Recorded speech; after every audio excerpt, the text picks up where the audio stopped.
Wala tayong dumbbell.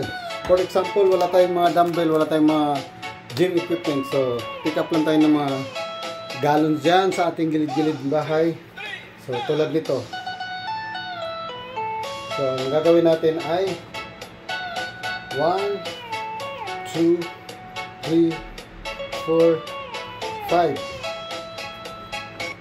1, 2, 3, 4, 5. 1, 2, 3, 4, 5.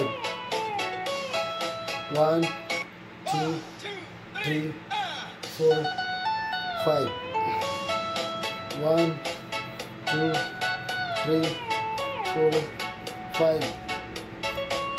1, 2, 3, 4. Huwag kayong hihinto nang hindi mangawit yung shoulder nyo. 1, 2, 3, 4, 5. Huwag kayong hihinto nang hindi mangawit yung shoulder. 4,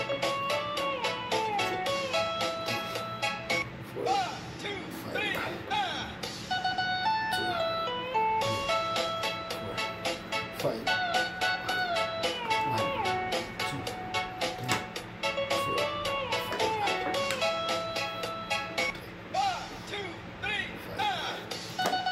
So, yung mga ganyang workout ay napaganda sa ating front shoulder. Ayan, yung part na to. So, gawin nyo yan sa loob ng bahay nyo.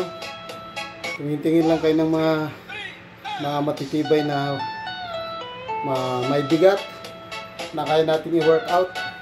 So, yun lang lagi ang ating paalala. Huwag magbuhat ng sobrang bigat kasi dyan nakukuha yung mga injury. So,